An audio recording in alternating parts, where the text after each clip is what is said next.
Hello my friends and fellow gamers, and welcome to this video series of Baldur's Gate 3.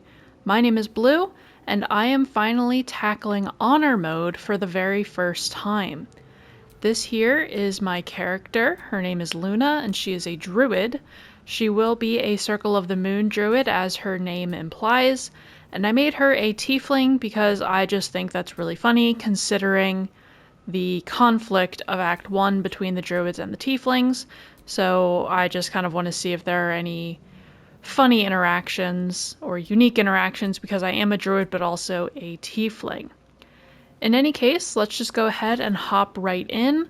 We have found ourselves on a crashed Nautiloid ship after having been abducted and some sort of worm placed into our eyeball.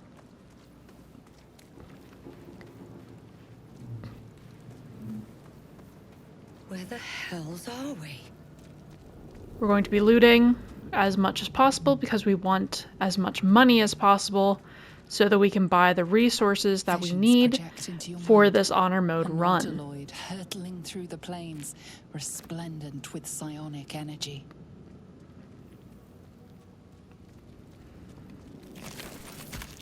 So with this room all looted, we can jump down to the low ground. Not worrying about that tick of damage because there is a restoration pod right here that we can use to regain all of our hit points and any spell slots that we may have used, even though we haven't used any this early in the game.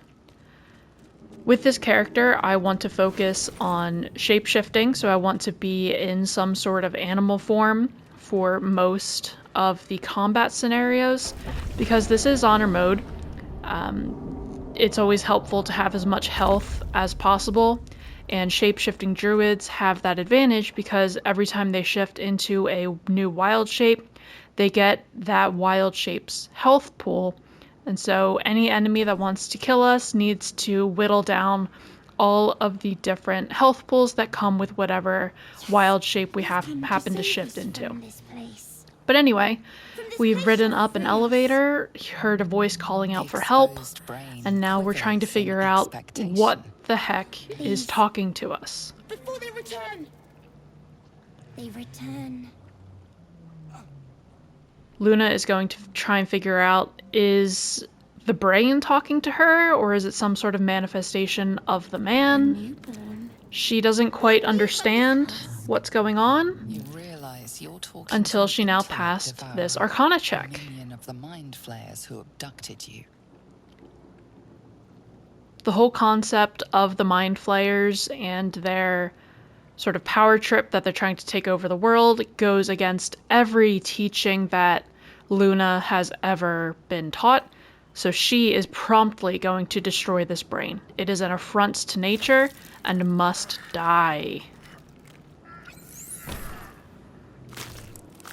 That being said, Luna probably will not be tapping too much into her Mindflayer tadpole powers, which should be interesting because usually I love playing with the tadpole powers, but maybe I'll just give them to a different character. Astarion tends to be pretty gung-ho about the illithid powers, or is at least, you know, not mindful about using them. So I might just give those to him. But anyway, we make our way through the ruined ship, seeing a fairly gruesome sight outside. And we are so distracted with the visage in front of us that we don't realize that we are being snuck up on. And now this Githyanki woman is wielding a sword in front of us, calling us an abomination, looking like she's going to run us through, but our tadpole links with this strange woman. A dragon swing, a silver sword, and a flash of your face seen through the strange woman's eyes. Oh, my head. What is this? Skvar, you are no thrall. Vlaakith blesses me this day. Together, we might survive. In her teachings, she knows what Githyanki are, knows they are a fairly warrior-focused race, and this one in particular seems quite knowledgeable about their circumstances, so Luna is going to defer to her and ask what she suggests. Exterminate the Imps. Then we find the helm and take control of the ship. We will address the matter of a cure for this infection once we reach the material plane. That is a very level-headed suggestion, so Luna is totally on board to keep this strange Githyanki woman in her party. And she does not yet know the strange Githyanki woman's name because she has not introduced herself. Anyway, we have our first round of combat. Luna is going to cast Shillelagh on her weapon, her staff, which will make it magical damage, and will add her wisdom modifier to it, which should help the attacks land and should help with a bit of damage. She swings for 6 damage, not quite taking out the imp, but, you know, doing a pretty good job at whittling it down. The Githyanki woman is going to head to the right-hand side to this imp and swing at it with her longsword, doing 11 damage and promptly killing that. Then they each will end their turns. The imp in the back shoots a fiery bolt at Lae'zel for 1 damage. The imp in front of Luna swings out with an attack for 1 damage. Luna is going to retaliate with a main hand attack, smacking at it with her staff. She kills it, so she's going to flank around the other imp and provide some support, if she can, to her new ally. The Githyanki woman will swing with her longsword, dealing 13 damage, effectively killing it. Now that the danger has passed, Luna is going to loot all of the corpses on the ground, seeing if there are any resources that might help her and her new ally escape this hellhole. A couple of crossbows, a couple of weapons. Potion of healing, very helpful. Another restoration pot to heal back that tick of damage that Luna and Lae'zel, or sorry, the Githyanki woman, each have taken. The ship won't be able to take another dragon attack. We need to get out before it's too late. I would love to be able to give Luna a ranged attack, but I do not believe she is proficient in any of the bows that we have picked up. Let me just double check that right quick. No, not proficient with any of the bows. So for now, she is going to have to rely on her spells as well as just her melee weapon and smacking stuff with a stick. I can make no sense of it. Let's see if we can figure out what any of these sigils say. Can't read this script. Well, she passed 1 check. Indolence breeds madness. She's gonna just touch a random button, so might as well spread out the party a little bit. On my mind. And let's go ahead and touch this middle button. Why not? She made them hostile. Alright, so we've got some hostile enemies here. Luna is going to approach the nearest one, cast Shillelagh on her staff again, and take a whack at it. Nice, for 7 damage, instantly dropping it. That's nice. She will end her turn. The other sacrificed cultist, ooh, hits Lae'zel for 4 acid damage. Sorry, the Githyanki woman. It's going to be so hard not to use her name. Anyway, the Githyanki swings with her sword for 7 damage. Well done. Luna approaches and gives it a whack for 8 damage, effectively killing it. Luna will loot the corpses, again trying to find any resources that she can that might make this escape more manageable. She sees a figure calling out from inside of the Mindflayer pod, so she will try and chat with the prisoner. We have no time for stragglers. No, time is against them. However, more allies means a better chance of getting off the ship, so Luna is going to look for some sort of latch. Too alien. Nothing looks familiar. She can't find This anything. ship is crashing. Do you intend to die for a stranger? She will ignore the Githyanki and mention that there must be some way to open it, and she's going to look around.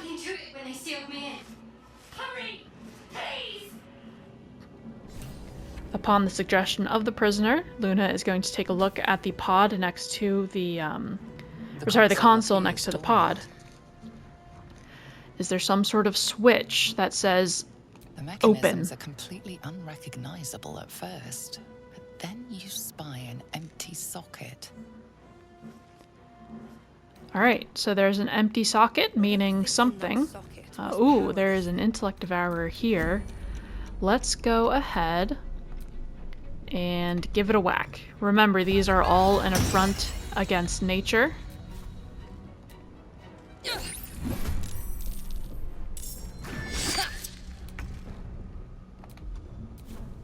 So Luna has already used her action, so she's just going to flank around the side. Swift and lethal. Let's see if Lae'zel, she does not quite have enough movement, so she's going to pull out her bow and take a shot for 6 damage, not too bad. Then she'll pull out her melee weapon in case this thing approaches. Death's close at hand. Oh, ripping out at Luna for 10 damage. But they do manage to take it down, taking quite a beating, but they will sort that out a little bit later. They open up the sphincter to see if they can find anything that goes into the socket that Luna spotted on the console. There's a chest. She opens it to find a potion of healing. There's a slave mind, a brain in a jar, a dead thrall with some sort of eldritch rune on it. That rune looks very socket-shaped, so Luna is going to head her way back to the console to see if that rune can do anything to help the Illithid prisoner stuck in her pod.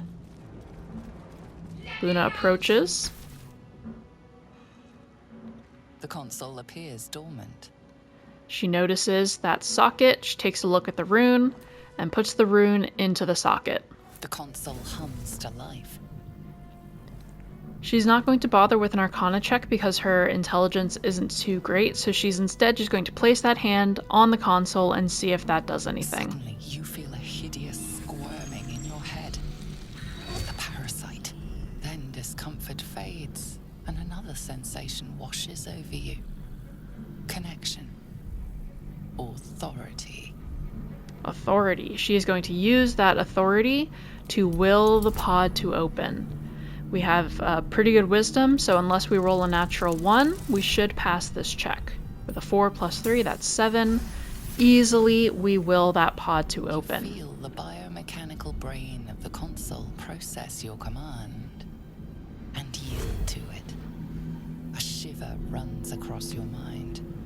You feel sated. She will worry about that sensation later. For now, she wants to see how the Illithid's captive is doing.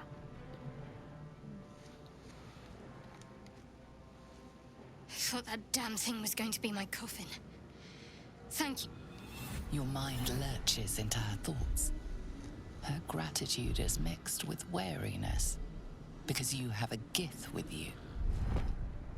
You keep dangerous company. Oh dear, do we have a racist on our hands?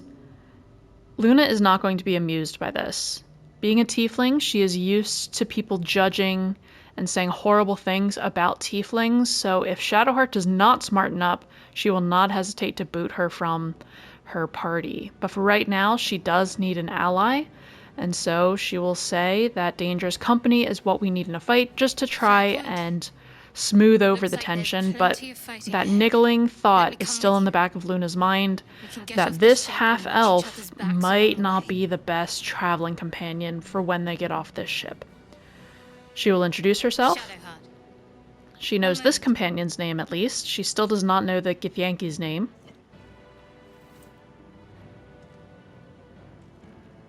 She doesn't particularly care what that little trinket is. She wants to get off this ship. Let us make for the helm. We've wasted enough time already. She's right. Lead on. Right, Luna is going to ask, what sort of spells does our new friend know? And Shadowheart will reply that these are the variety of spells that she is aware of. Luna thinks that command might be nice because whatever is awaiting for them in the helm, command might be useful for them. Out of game, I just really want to try and get the commander's sword. But we will see, because this is honor mode, so there is no save scumming.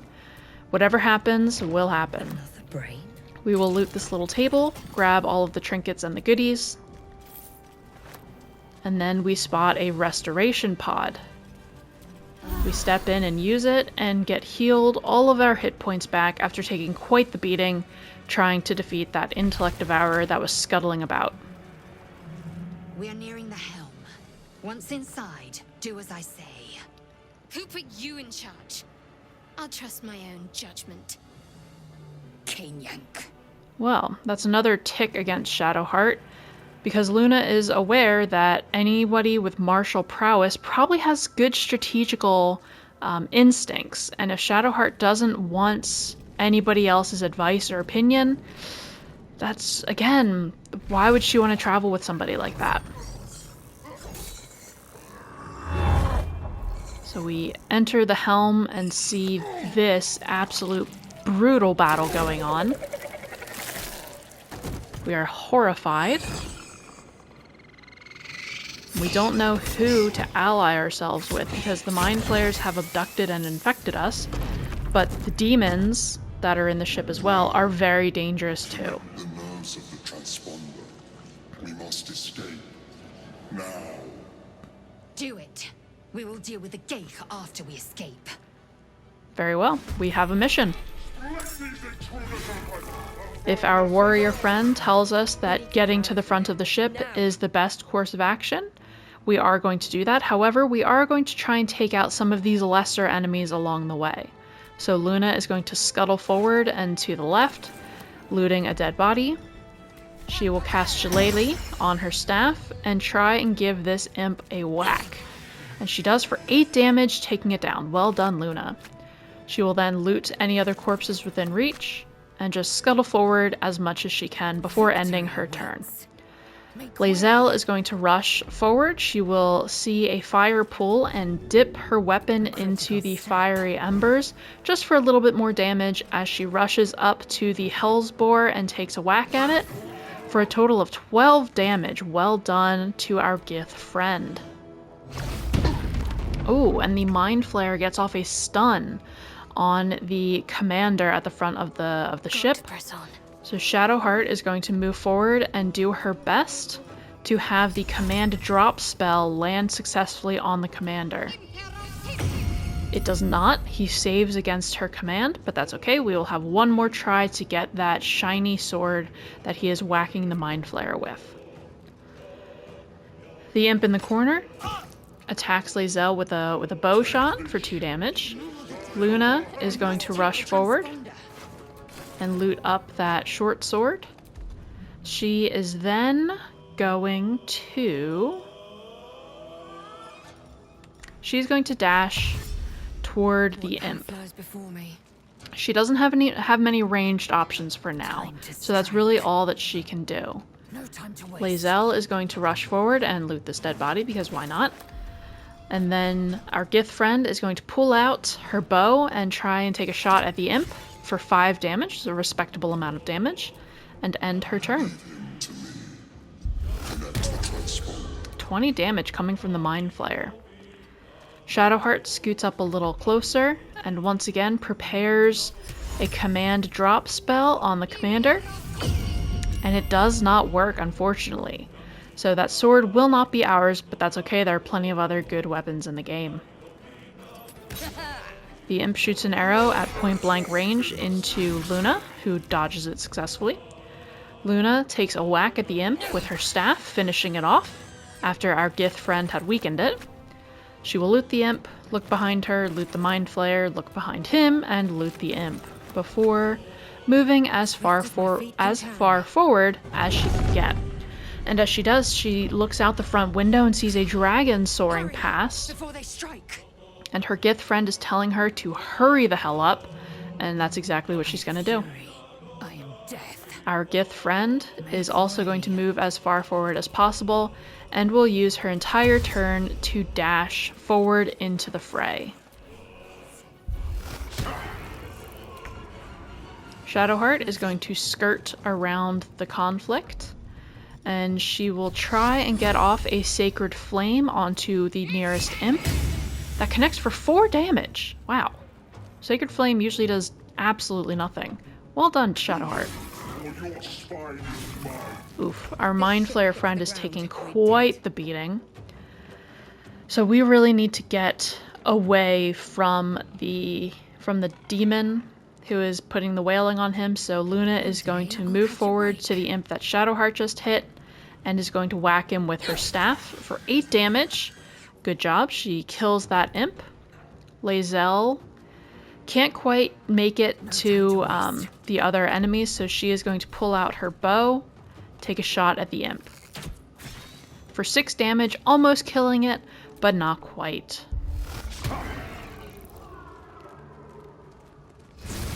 The Hellspore comes forward and misses their attack on Lae'zel. Shadowheart scuttles forward and sets off a Sacred Flame to hopefully take care of the imp. It connects for 5 damage. Wow, that is the most useful I think I've ever seen Shadowheart be in this confrontation. Our Mindflayer is almost dead, so we really need to get out of here. Luna is going to take a whack at the Hellspore for a critical hit for 10 damage, killing it outright. Proud of herself, she loots an Onyx off of the Mindflayer and moves as far forward as she can, but she can't quite touch the Transponder. Lae'zel is going to loot an imp, find that there is nothing, and she too is just shy of the Transponder. Shadowheart is going to attempt to kill the Mindflayer because she's royally annoyed. Nope.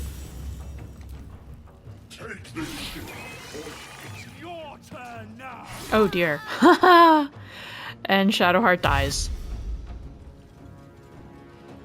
I'm curious to see if Shadowheart will be on the beach or if she'll be somewhere else when we crash land the ship.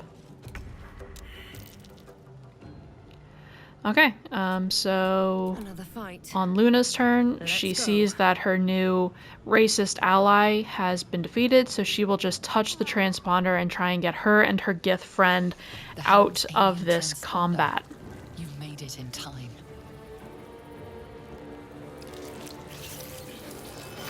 We connect the Transponder, but a dragon sticks its little head into the ship. Luna sees what's coming and tries to duck behind the central console to avoid the fire breath.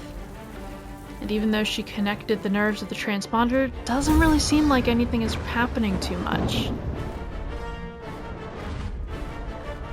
We are thrown backwards as the ship starts to teeter off through space. We are thrown again toward the central console. The ship is careening out of control. She does not know how to fly this thing. But surely if she just touches something and twangs it, surely something good will happen, right? Just grab hold and think of home. And surely that will be enough to take us home.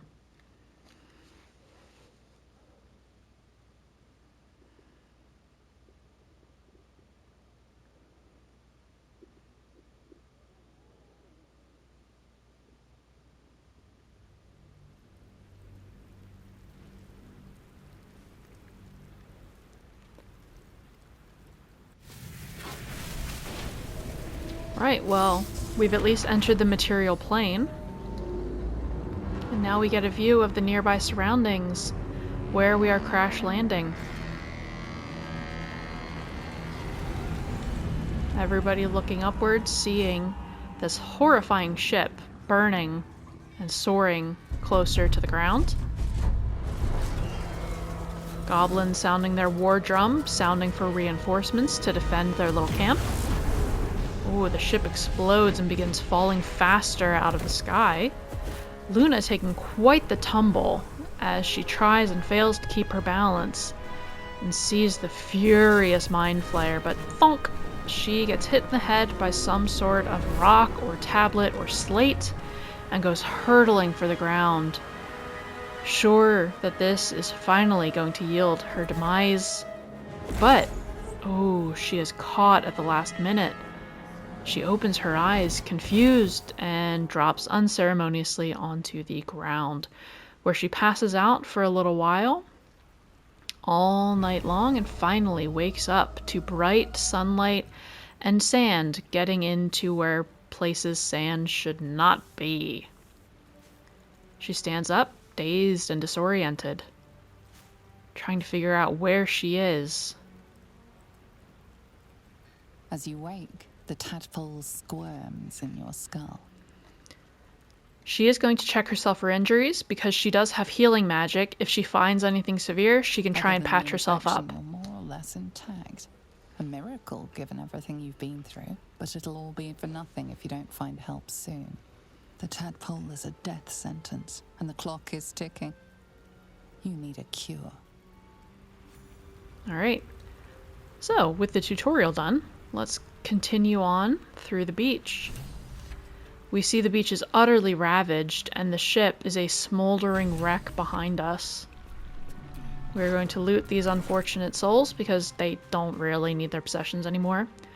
And we find the racist half-elf lying on the sand, same as us, with a curious little artifact held in her hand. Now that she's not in immediate danger, Luna is going to be curious about that artifact. I know that this option, me, the player, knows that this option is, try and steal it, but Luna is genuinely just, she wants to examine it. So that's why I am picking the reach for the artifact option. She does not want to steal it. She wants to look at it. So as she goes to take a closer look, our racist half-elf friend awakens. What are you doing? She really was checking to see if she was alive. She did not want to take anything. She did not want to steal this. I'm alive, yes. Thank you for the concern. And speaking of, how are we alive? Luna doesn't particularly care. She doesn't care that she's alive, she just cares that she is alive. Seems like we're the lucky ones, judging by all the corpses strewn about. I remember the ship. I remember falling. Then nothing. Luna is going to wonder what happened to our Gith warrior friend because she was quite the ally on the ship, and she might continue to be quite the ally as they try and figure out what has happened and how do they get rid of the little parasite worms that are in their brains. You might want to reconsider calling her a friend. Looks like she ran off without us. She could have been ejected from the ship in just a totally different direction.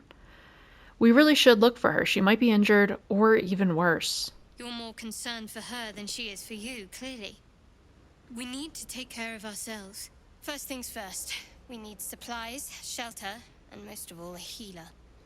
We might have escaped, but we still have these little monsters in our heads. Alright, you really want to stay together with me, a tiefling? We need each other, and we both know what's at stake. Can't think of better company. Very well, let's get moving. But the moment you start rattling off any racist crap, you are gone. One thing, just before we go. I wanted to thank you again for freeing me. It would have been all too easy for you to run right past my pod, but you didn't. I'll remember that. Lead the way. Alright, and it looks like we have leveled up, so let's go ahead and do that.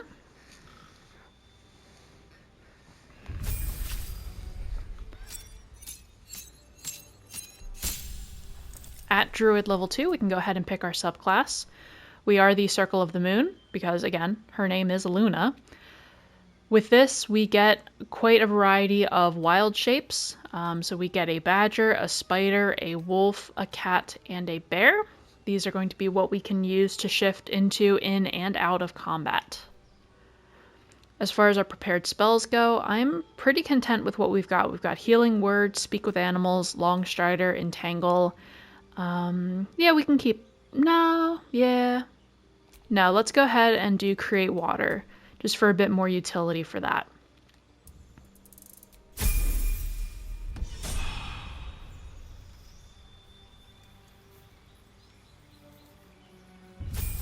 As far as Shadowheart goes, I do not like the Trickery domain, so if we keep her in our party, I will be respecking her as soon as possible. But for now, I'm just grabbing Bless and Sanctuary, as both of those are pretty good utility spells.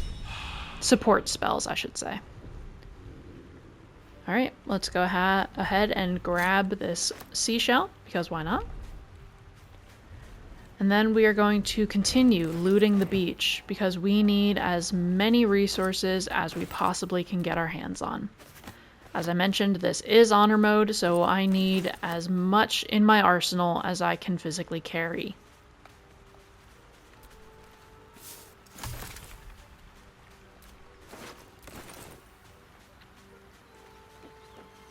Let's go ahead and loot the fish out of these buckets, because I don't really think these poor fishermen need them anymore. There must Sorry. be a settlement somewhere nearby. Alright, this mangled fisher has a letter on him. I'm not going to read it aloud, but if you want to read it, just go ahead and pause the video. But we will pick it up so that we can sell it for all of 1 gold. We'll grab some more plants and herbs. Let's go ahead and loot these barrels. Thieves' tools, those are always nice.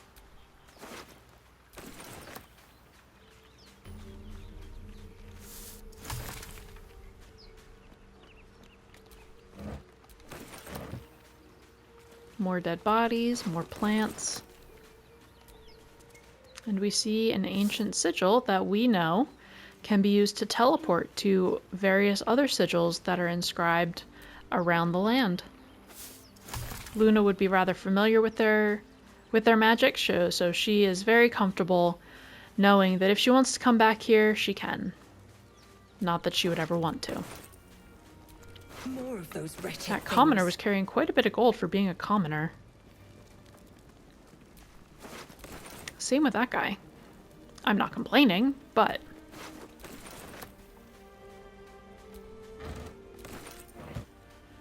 Alright, now that the beach is looted, we saw that there are intellect devourers in this area, so we are not going to fight them.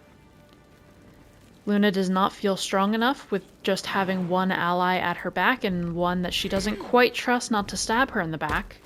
So instead, we are going to hop along the side here and get a little bit of XP for discovering this chest right here.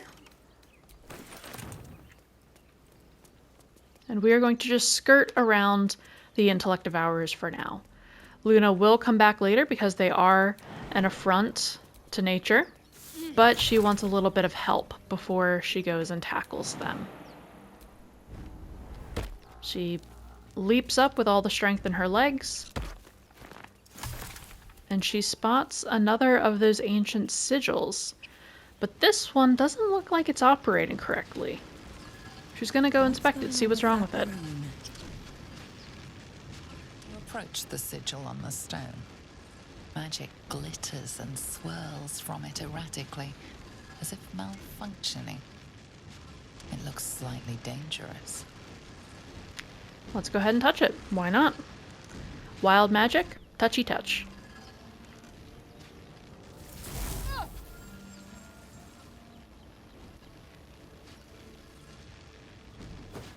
And we see a hand pop out.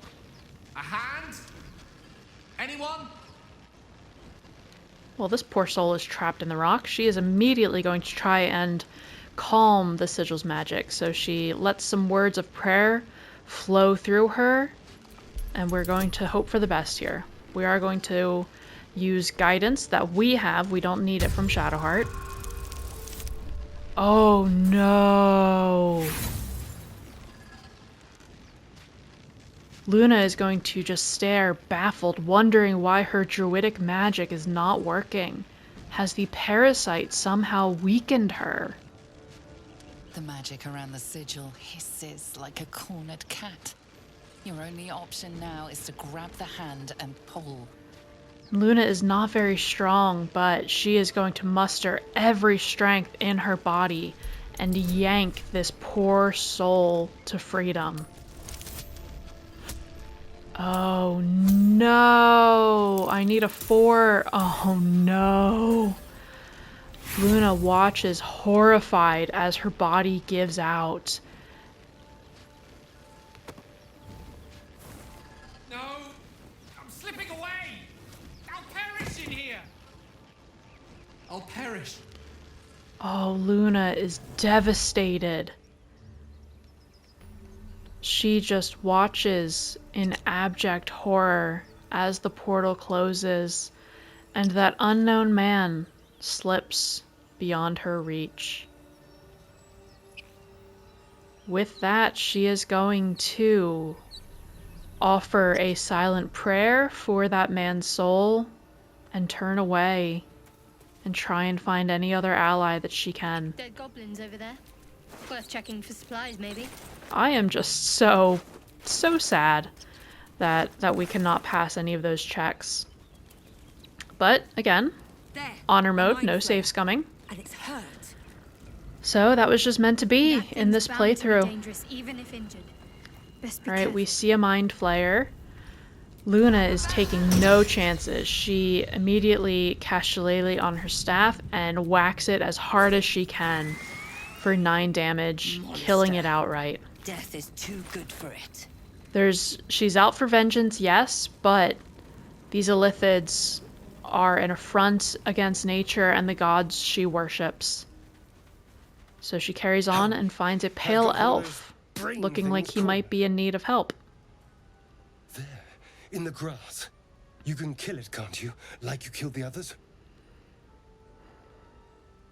She's still a bit shaken, and actually, no.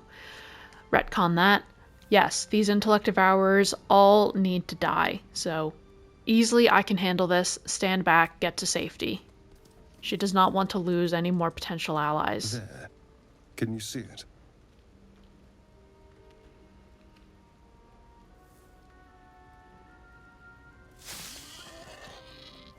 A piggy. Oh no. Nothing is going right for her, is it? Not if you want to keep that down. She loses a potential ally, and someone she thought might be an ally is holding a knife to her throat. No need for this to get messy. I need her alive. Stow that blade, or I'll show you just how messy things can get. Ah, promises, promises. But I have other business, I'm afraid. Now, I saw you on the ship, didn't I? Not? She is going to try and headbutt this elf. She does not want to be in this position, and so she is going to try and headbutt him with her horns. No, she does not need bless. She is confident in her horns. As she should be. Well done, Luna. She leans forward and tries to gouge him, but can't quite get the angle, so she will settle with knocking the fronts of her horns against his head. Your mind twists.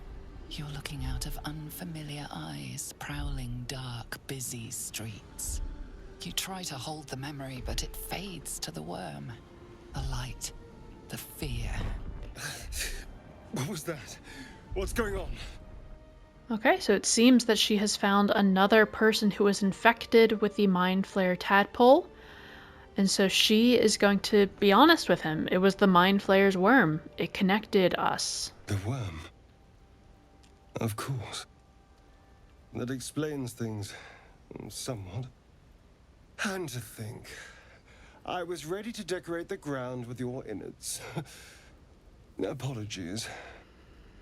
She's still a little wary, but she is glad that he doesn't seem hostile anymore. So, I'm glad to see we're all caught up now. Indeed we are. Please, allow me to introduce myself. My name's Astarion. I was in Baldur's Gate when those beasts snatched me. Personally, I don't think that my character is from Baldur's Gate, so if any Baldurian dialogue options pop up, I will not be choosing them. I imagine her as more of a woodland girl. She was raised out and about in the wild and has never stepped foot in the city before. So she will instead tell him her name and her story. My. You've been busy. So, did you learn anything about these worms while wandering the ship? Technically she never picked any dialogue options that would have told her that she will turn into a Mindflayer, but she has this innate sense that she does not want any of these tadpoles in her head. Of that much we can be certain. These worms are already affecting me. I can feel it. Now, what to do about it? Well, he seems to want to get rid of it as much as she does, so she will offer, tentatively, for them to travel together. Better odds with a bigger group. You know, I was ready to go this alone, but maybe sticking with the herd isn't such a bad idea. And anyone that can crash a Mindflayer ship and walk away seems like a good person to know. All right. I accept. Lead on. Perfect. So we now have a second companion. Careful, I bite. Let's go ahead and level him up. There aren't any decisions to be made. Level 2 rogue is pretty straightforward. We just get the cunning actions to either hide, dash, or disengage as a bonus action, which is a very, very strong thing for a rogue to have. So with that, this episode has been going on for roughly 40 minutes, and that's about the time length that I want to keep these episodes. You know, just little bite-sized pieces that people can digest on little breaks that they've got. So, I hope you have enjoyed this very first episode. I hope, you know, seeing Gale get sucked into a stone wasn't too upsetting. I mean, I am slightly upset that we don't get him as a companion, but it is what it is, and there are so many other great companions I can keep in my party. But anyway, I hope you enjoyed this video. As always, like, subscribe, comment, etc., etc., etc. And until next time, I hope you all have a really great day. Bye-bye.